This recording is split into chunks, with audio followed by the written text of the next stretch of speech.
So ngayon guys, kasama ko na si Mitch and si Kiara.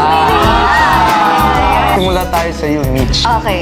Miles, alam mo ba, may tatlong bagay pa akong hindi nakikita sa mundo eh. Ano yung tatlong bagay niyo? Una, alien. Alien. Pangalawa, dinosaur.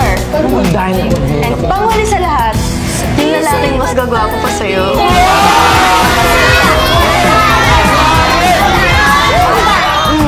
Ash, pwede magpa-picture?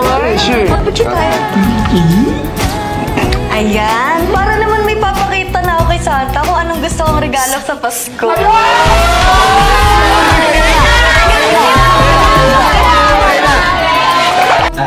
Mas malapit na pala yung November, no? Ay, oo, lapit na.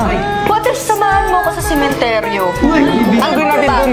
Bakit? Para dalawin naman natin yung puso kung patay na patay sa'yo.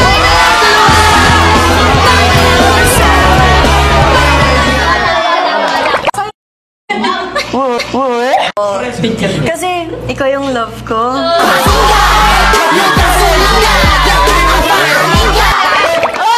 Wait lang. Hindi naman ako papayag na kayong dalawa lang magbibigay ng pick-up lines sa akin ko. Oh, siyempre ako din magbibigay ako pick-up lines. Una na ita. Mitch. May aminin ako sa'yo. Ano aminin mo? Oo, ikaagalit ko kapag napunta ka sa iba. Bakit? Ako ba si Moira para ipaubaya ka?